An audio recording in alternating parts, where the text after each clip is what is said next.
Hi there, this is Dennis Velko with Out Bureau. Thank you so much for tuning in to yet another episode of Out Bureau Voices, where we have engaging conversations with LGBTQ professionals, entrepreneurs, and community leaders from around the world. And today, our guest Brian Sims happens to hit all of those categories. So we're going to be jumping in and letting him talk about all of that. Brian is a state representative from the city of brotherly love in Pennsylvania. Welcome to the show, Brian. Thank you for having me, Dennis. We're actually the city of brotherly love and sisterly affection. Oh, it's been expanded. What a modern city. So cool. You know, we've been connected for a little bit, both on LinkedIn and Facebook. So I've started to see your posts. You're pretty prolific, which is great. But you know, we've not really had an opportunity to kind of get down into some of your motivations and what got you into politics and so forth. I always like to start the conversation off so that our viewers and listeners can get a little bit of back history, because you just didn't wake up one day and go, oh, I want to be a politician, and I ran, and there's no backstory to you. So could you fill us in a little bit of your history? Sure. And I'm glad we have a chance to catch up on some of this, kvetch a little bit. I most definitely didn't wake up one day and just decide that I wanted to be a legislator. My good friends will tell you, and my family will certainly tell you, that I spent my entire childhood really sure about what I was going to do, and that was to be, I used to say, feminist lawyer. I knew that I wanted to work on women's and reproductive rights and the law. And so I'm the son of two retired lieutenant colonels in the Army. I have a twin brother, an older brother, and a kid sister, and my family is kind of from all over the place. When you grew up in an Army family, especially with both parents in the military, you move quite a bit. And so I've lived all over the country, and my family settled into Pennsylvania right about the time I went to high school. So I went to high school in southeastern Pennsylvania, and then college in northeastern Pennsylvania.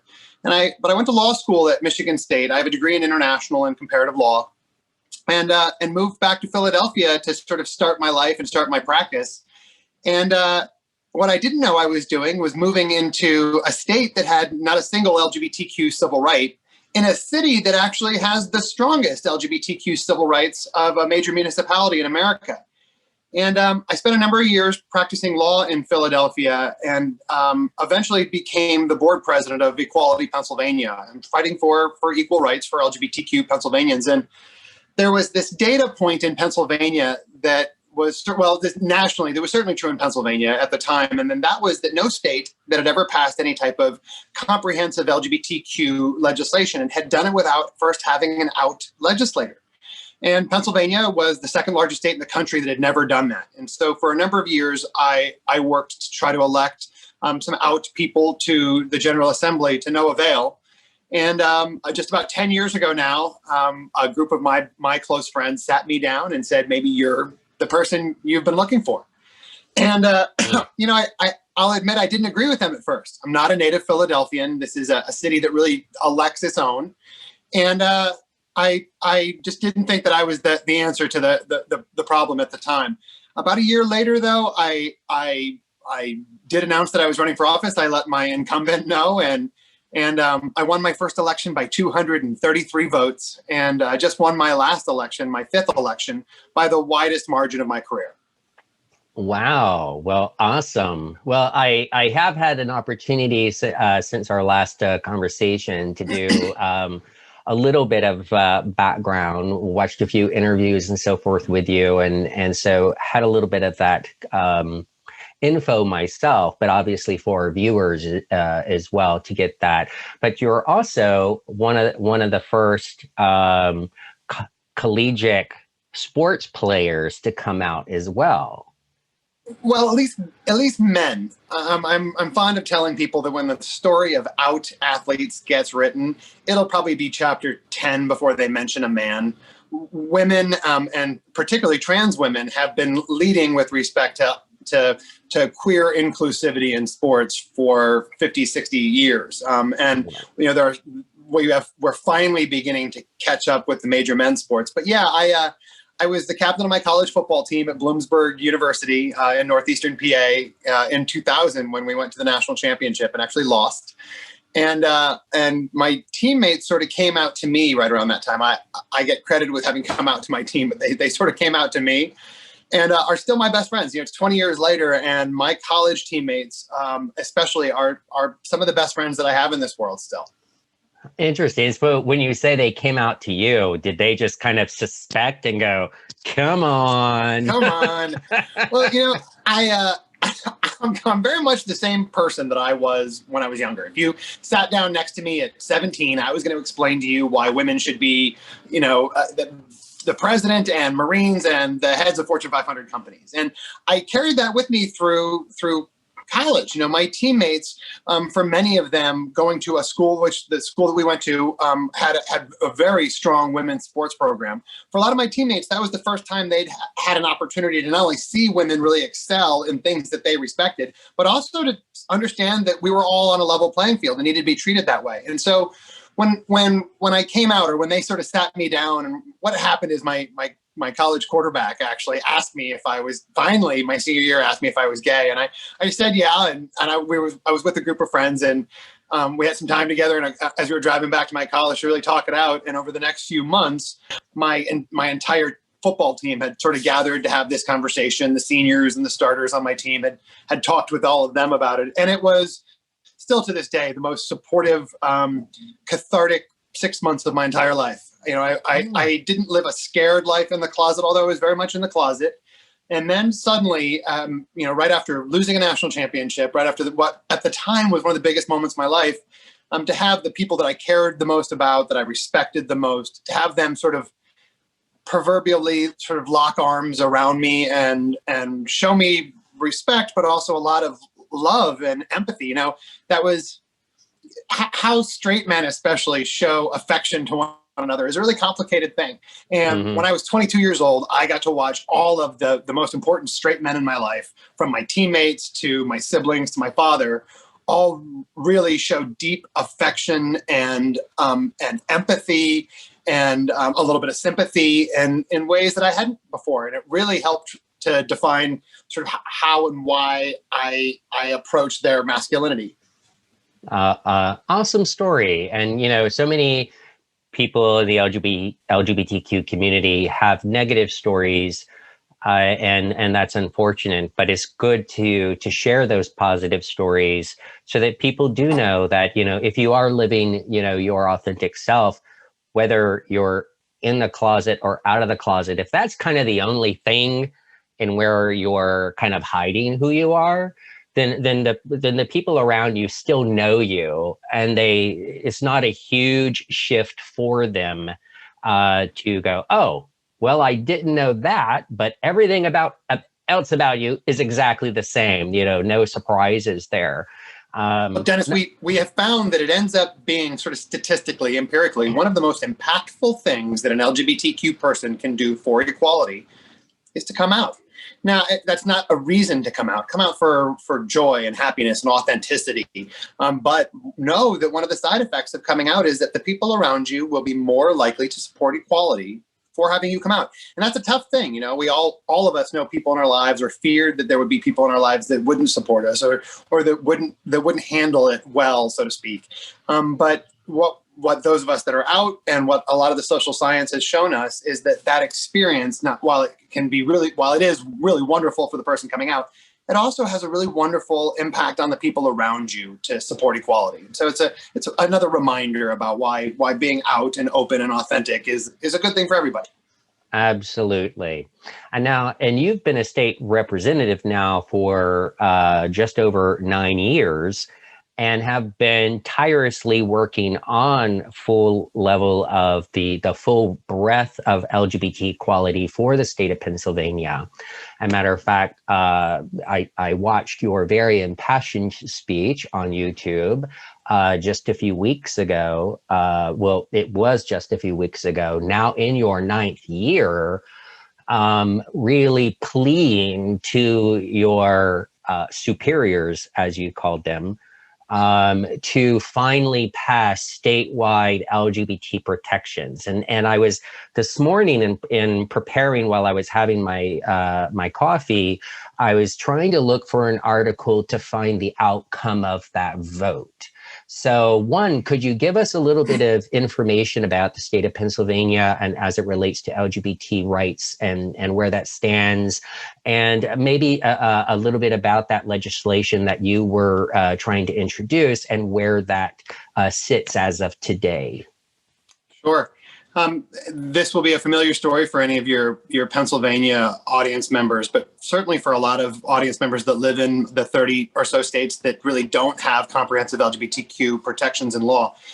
So Dennis, every single state and the federal government protects certain categories of people from certain categories of discrimination. And most of us know them. They're sort of seemingly a part of the that sort of Americana fabric that we think of when we think of the law and the Constitution. People are protected because of their race, their nationality, their religion, oftentimes their gender, sometimes their sexual orientation, rarely their gender identity. And those places of protection are usually in housing, employment, public accommodations, insurance, and education. They grew out of a lot of these laws in each state, grew out of the early ethnic intimidation acts of the 1960s and grew into what, as Pennsylvania calls, the Human Relations Act. And that is the law in Pennsylvania that protects categories of people from those categories of discrimination. And it does not include sexual orientation or gender identity. And working to include that has been, frankly, the work of my life. I'm 42 years old now, and I've been a practicing attorney, and I was a practicing attorney in Philadelphia starting at age 26 and began working on this stuff then. And certainly I've worked on it all 9 years as a legislator. That is not the full spectrum of LGBTQ civil rights legislation. There's anti-bullying legislation. There's legislation to support PEP and PrEP. There's bans on what I call reparative abuse or conversion abuse, others conversion therapy. So there are a whole slew of bills, and let alone raising the minimum wage, things that are tangential but certainly critical to the LGBTQ communities. But specifically about those civil rights protections, they don't exist in Pennsylvania. And even though we got a Supreme Court case last year that now includes LGBTQ communities sort of in employment protections, sort of, we still don't have equality here in the Commonwealth. And that's a surprise to a lot of people when they consider that we're a Northeast state, when they think about the states that we touch, New Jersey and New York. And the reason isn't because of our geography. The reason is because of gerrymandering. Pennsylvania is the last great gerrymandered state in the United States, meaning that every 10 years after the census in Pennsylvania, we're one of those states that allows a political party in control, frankly, to draw the maps for what districts look like. And for the last 30 years or so, Republicans and algorithms have created a system where, despite the fact that there are nearly 1 million more registered Democrats in Pennsylvania than Republicans control my legislature as if they had about a 2 million vote lead. And when people ask what's the implications of that, and Democrats, by the way, did this in Maryland years ago, and the implications are that the party that gerrymanders aggressively pursues its agenda way beyond what would normally or naturally occur if they did have authentic control. And so in Pennsylvania, we see 21-week abortion bans. We see bans on trans kids from getting health care. We see a complete lack of LGBTQ civil rights. And it is because Republicans control both the House and the Senate when they should not. And so a couple of weeks ago, I had among the first opportunities, I speak about equality on the floor all the time, but I have had very few opportunities because they control the lectern to actually speak about LGBTQ non-discrimination to my Republican colleagues. And so I stood on the Republican side of the room. There is a Republican side of the room. I stood at their lectern and really faced my Republican colleagues, and I begged. I'd known for years that if I had the opportunity that I would probably beg them. If it was a debate and that was an audience in the room, I would have happily debated the person next to me. And I think I would have done so aggressively and progressively, and I think I would have been correct. But it wasn't a debate. I needed the people in the room to support this thing that they had not supported before. And I begged. And unfortunately, 100% of the Republicans voted against it. 100% of the Democrats voted for it, and it failed. Wow. And that's the hard reality. What's worse is that I know that there are Republicans in that room, a majority of Republicans, I actually suspect, that support equality. And yet they will allow inequality to prevail because of their leadership, because of their allegiance, whatever. And so while I do take some solace in knowing that the majority of that room certainly supports our equality, that solace is tempered by the fact that a number of those people were willing to vote against it just because they were told to. Yes, well, that's part of my issue with U.S. politics in having only a two-party system, where when we kick the ass of other countries, we have forced a multi-party system, citing, folks look this up, citing that a two-party system was too rife for corruption.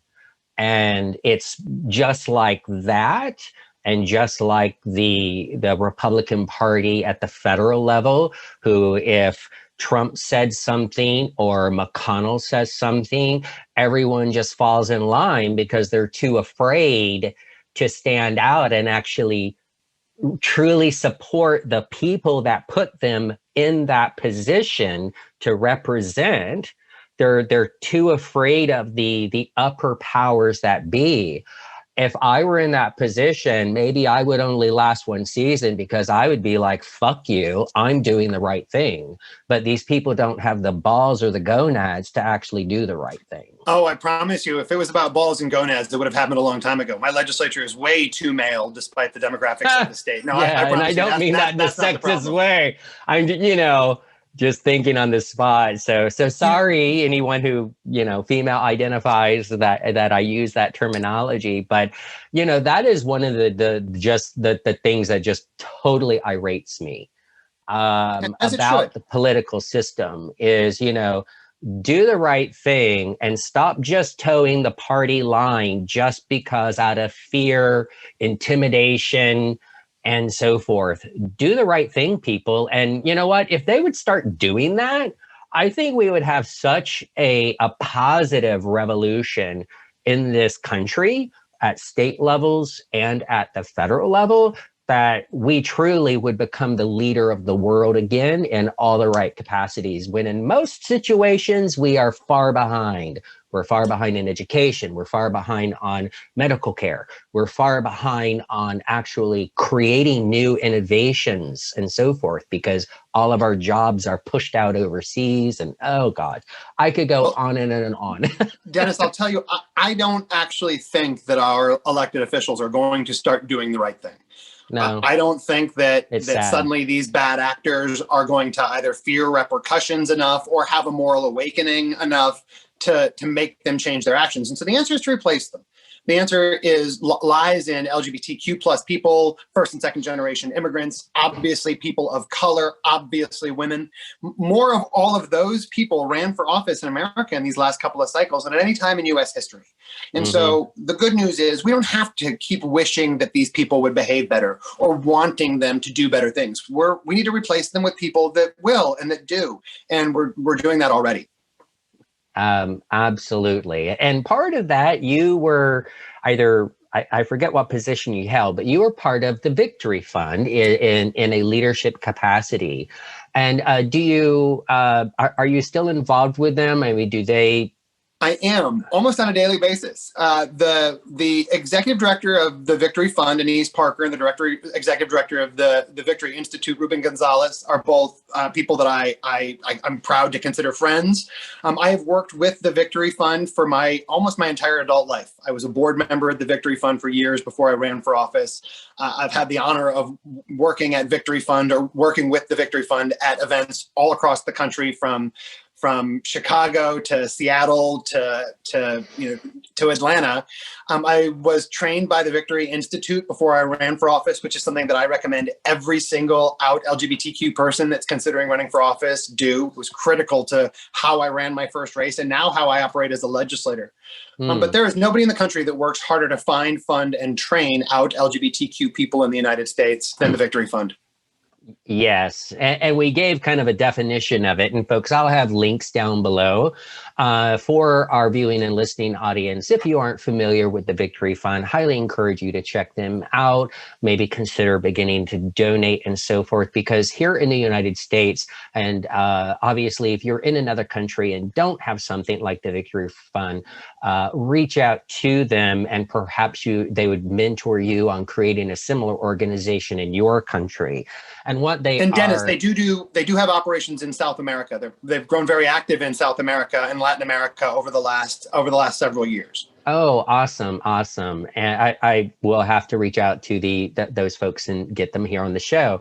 And so what they are is they help identify individuals who would like to run for political seats at whatever level. It's not just, state level. It's from school boards to the U.S. Senate. Exactly. And so they help educate, they help fund, bringing money together, just like kind of like a super PAC would bring money together. But I don't want to overspeak and possibly not speak correctly about it. So I'll definitely reach out to them and see, hopefully they'll be interested in coming on to educate the audience here. And one of the other things, kind of moving a little less political here, because I consider myself a fairly balanced person, because sometimes people go, oh, you're such a liberal, you're this, you're that. Well, I'm liberal on these issues. I'm very environmental. I'm very, human rights. But also everything I do is about professionalism and entrepreneurialism, and where you might think that, oh, well, that's more quote unquote Republican. It's like, really? No, you see, I'm just me. But I will just say I'm like the black sheep in the family when it comes to all of my political and social and environmental issues. And they know if they start going down a rabbit hole on their views, I will because I wouldn't say I'm the most informed person, but I watch a lot of news, I consume a lot of variety, and I will just boom, boom, boom, and shut that conversation down, because they know, oh, we don't know this as much as Dennis. We better keep our mouth quiet. So, anywho, so one of the things though that I really that I've learned about you and really value and appreciate is you're a vocal advocate for PrEP. And folks, well, I'll link down below. Be sure to check out. Thank you for putting a link down below. Yeah, well, and I will put a link down below to an episode with Tristan. He is the founder of Mr. You'll find that at heymister without the E.com. They provide both forms of PrEP, both Truvada and Descovy. When you earn under a certain amount per year, I think in the state of Florida where I'm located, it's under $62,000 or $67,000 a year, completely free. Test kits come to your home, you prick your finger, you dab on the thing, you put it in the box, you ship it back, you do telemedicine with your doctor. And I'm saying this because I'm using Mr. at this time for my Descovy. And so, I think I really appreciate that a person with your visibility and your position and your state legislation, being very vocal on that is really important. And were there anything that kind of influenced your kind of decision to be kind of out on that? It's I suppose it's the implications of shame. Right? Every LGBTQ person I've ever met understands how powerful shame can be, in part because we've had it done to us, and in part because we do it to each other, and sometimes we do it to ourselves. And I knew that, as somebody that had been first on Truvada and now on Descovy, when I started talking to people about Truvada, I was so surprised by not only how few doctors knew about it, but how few of my LGBTQ friends knew about it. Now, I live in one of the 10 largest cities in the United States. I live in the neighborhood of my city, and I was really surprised how few people knew. And the truth of the matter is, there's 20 million Americans that would be telling people to take this pill and not get HIV/AIDS, except that they died. And so it's incumbent upon those of us that are here to do exactly that. And one of the things that I realized was that shame was preventing lots of people from talking about PrEP, kind of in the same ways that women were shamed for talking about the pill in the 70s when it came out, sort of this sex shaming, this behavior shaming that was keeping people from talking about medicine that could protect their lives and potentially save their lives. And so, I have a large platform as a legislator, and it seemed really critically important for me to not only talk about PrEP, but to be upfront about the fact that I was, like I said, first taking Truvada. I've introduced legislation to make sure that PrEP and PEP, pre-exposure prophylaxis and post-exposure prophylaxis, are covered under our state's insurance exchanges, so that you can, if you have health insurance, that you have access to it. There are lots of programs, as you mentioned, that will help people get PrEP and PEP at low cost or no cost. And I really encourage people to utilize all of those programs, in part because the companies that make them have had access to literally billions of dollars of federal research, which we've not been compensated for. And so especially these programs where the company is paying for PEP and PrEP, I'm all for people utilizing those programs. But it doesn't matter. Everybody who wants access to this medication should have that access. I switched over to Descovy just about a year ago. I donated a kidney, and there is some talk about whether Truvada has an impact on kidneys. Descovy does not, and so it was an easy decision for me to switch. Awesome. I did the switch myself about 4 months ago. So I just did my second test, literally just got results. I was, as you were coming on, I was about to log into heymister.com to just see what message I got. It's really great, folks. Again, check that episode out. I forget how many, but Tristan shares how many states under certain income levels are completely free, regardless of whether you have insurance or not. They do process insurance as well. And there are others, but he's a great person and great friend and handsome to boot. Oh my gosh, check out that video. In addition, what I'd like to share is I'm also a U.S. veteran, served in the U.S. Army. And under the Affordable Care Act, for those of you, I've said this in other episodes, but it's worth repeating to ensure that the universe catches you when you need to hear this info, is that if you don't have insurance, even if you're an entrepreneur and you don't make over a certain period, especially right now in the COVID, or maybe you've lost your job and you're looking at those huge COBRA bills, take a look, especially if you're a U.S. veteran of any of the U.S. Armed Forces, under the Affordable Care Act, also known as AKA Obamacare, that opened up the veterans' medical systems to provide healthcare, full healthcare, for veterans during that time. So for a while starting outbureau.com, and hopefully you'll be joining us there, I was covered under the US VA system for meeting those criteria. But so it's not just about, that you've retired from the US military, that you've been disabled or have been injured, which is under the normal circumstances. But because of the Affordable Care Act, if you are a US veteran, check it out. And oh, by the way, I was on PrEP for 2 years under the VA system. And they were extremely thorough. Under the St. Pete system, as well as the Miami, I've had nothing but amazing care under the VA. So want to make sure that, you hear that in numerous of my episodes, because at some point it'll catch you. So really, really appreciate that you're creating that visibility out there as well. Well, what kind of, okay, so we've talked, a little bit about the legislation, the LGBT issues and so forth in Pennsylvania. That has got to be probably one of the, a huge weight. But as you're working, in this state legislation of Pennsylvania, are there other kind of, tell us about your average day. So, most people get up, they maybe go to the gym, they go to their office, and, there's kind of routines, but, what is the life of a state legislature? It varies wildly, as you can imagine, depending on whether or not I'm in session or I'm in my district. I'm now home in Philadelphia. I was in session last week. I actually don't go back into session until March, although I have budget hearings in the Capitol between now and then.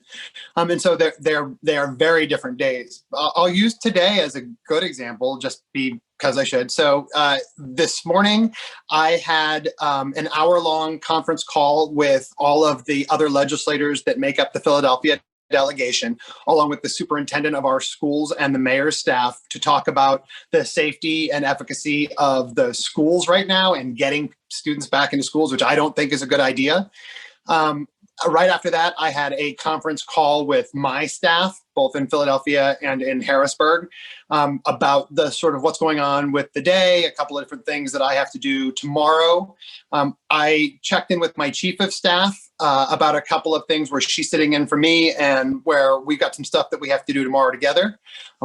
Right now, right after that, I jumped on with you, and you and I are going to be on for about an hour. As soon as we break here, I am heading over to my Philadelphia office to meet with two members of my staff, socially distanced, to have a conversation about unemployment compensation that we're working on right now for a number of people in the district. Later on today, I am meeting with a neighbor who works in progressive advocacy around the state, and we're going to have a conversation about sort of how to engage more rural areas and more people under the age of 30 right now in progressive advocacy in and around Pennsylvania. This evening, I have or this afternoon, I have a call with the executive director of the Victory Institute.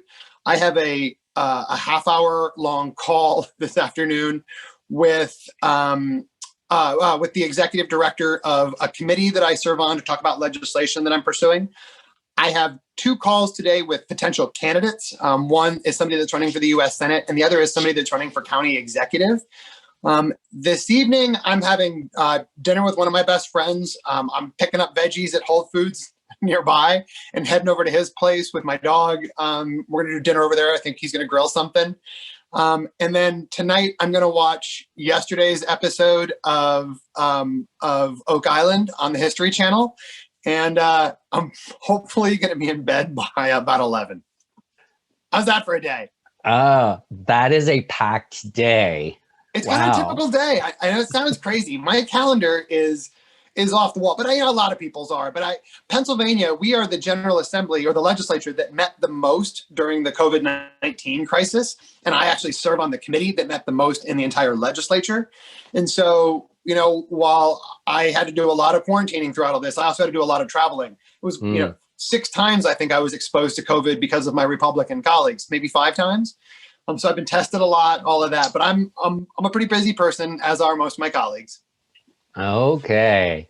Well, I can't possibly let you go without asking a question such as this. You have been serving at the state level for now over 9 years. You've been repeatedly re-voted in by your district to serve, obviously serving them well. Is there any sights for maybe going up to a federal level? I did run for Congress in 2015. I was brand new to the legislature, and my congressman had not been challenged in 20 years and had just been indicted on a 23-count federal indictment, which he would ultimately go on to jail for, but not until after the election. And so I ran. And, I thought I was going to win that race until another one of my colleagues who had been in office for 35 years jumped in and ran a phenomenal race and rightfully won that election. I actually got out and endorsed him, Congressman Dwight Evans. And, since that point on, I've been very clear that I am right where I belong in the state legislature. But to your point, I do feel like I have learned a lot in this job that I'm excited to kind of look at other opportunities about where to take what I've learned here and, to continue to serve the public. And so, I'm sort of constantly in conversations with friends and family about their goals. And lately there are a lot of conversations with me about mine. Yeah. Oh, okay. Fair enough. How's that for a lawyer and a legislator's answer? No, very good. Very good. Well, I appreciate that. Well, I want to respect your time. You do have a busy day, so I'm sure if you could gain, a few minutes here or there to do prep or grab a bite to eat or a new coffee is well worth it. But before I let you go, Brian, is there anything perhaps that we haven't chatted about that you would like to bring up or share? Maybe not that we haven't talked about, but I want to reiterate the one thing that we did talk about, and that was LGBTQ plus people in office, women in office, people of color, and second generation immigrants in office. I talk often about why I want a democracy populated with those people, and I think there are some people that think it's simply because we're a representative democracy and therefore it should be made up of the people that it represents. But it's much more than that. We have mountains of social and political science, not art, social and political science that explains to us what happens when we put people in roles where people like them have not been before. And the overwhelming data shows us that when we populate government, frankly, when we populate a lot of institutions, including businesses, with people who have faced and overcome marginalization, we are putting people in place that have a skill set that is definitely needed, and that frankly leads to a lot of success. I want people in these decision-making positions that know how to overcome some shit. I want people in these decision-making positions that know how to keep an eye on other people, that know how to problem solve, that understand what marginalization is and what it looks like and how to combat it. And so, when we talk about why queer people and why we talk about underrepresented people are so important in government and in business, I hope everyone understands that it's not just simply an optics. It's not just simply a fair representation thing, that it really is about what the federal government calls KSAs, knowledge, skills, and abilities. The backgrounds of marginalized people build in us knowledge, skills, and ability, especially intersectional people. And that's why I want so many of us in so many of these positions, not just because it looks good, because it is good and we do good. Well, I don't know if they've done any kind of comparative studies or analysis to translate it, but numerous studies have shown that the economic impact to businesses who focus on diversity and inclusion for all of those exact same things that you talked about, because of people bringing their whole self to work, bringing their different learned life experiences to work, thus being able to look at problems and innovation in different ways, other than just the white heterosexual male who went to Harvard, right? Having people from all over the world with different experiences, different education levels, different religious background, different everything background, provides that innovation for companies. And study after study after study have shown, and economic books written about, that companies can gain upwards of a 30% increase in their bottom line financial performance because of all of those things. And ergo, having that same kind of, diversity and inclusion and welcoming environment in a government capacity would also have the similar benefits. It may not be the economic, increase that a government entity would be looking at, but there might be economic efficiencies, right? Saving money, reallocating money, is how to solve problems and so forth. So I absolutely and 100% understand what you're talking about.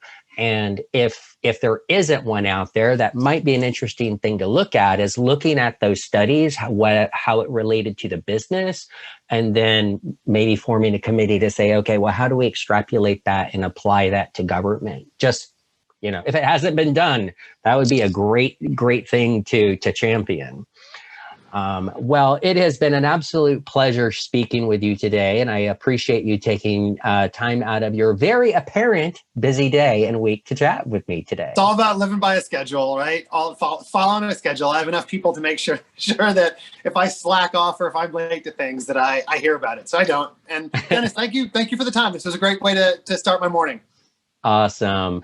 Well, thank you everyone for tuning in to this episode of Out Bureau Voices. Be sure to hit that subscribe or follow button on whichever application you are listening or viewing this on. Also, be sure to check out outbureau.com. That's outburo.com. Create your professional profile, join groups, and get engaged in the LGBT professional and entrepreneurial community. Thank you so much. Bye-bye. love.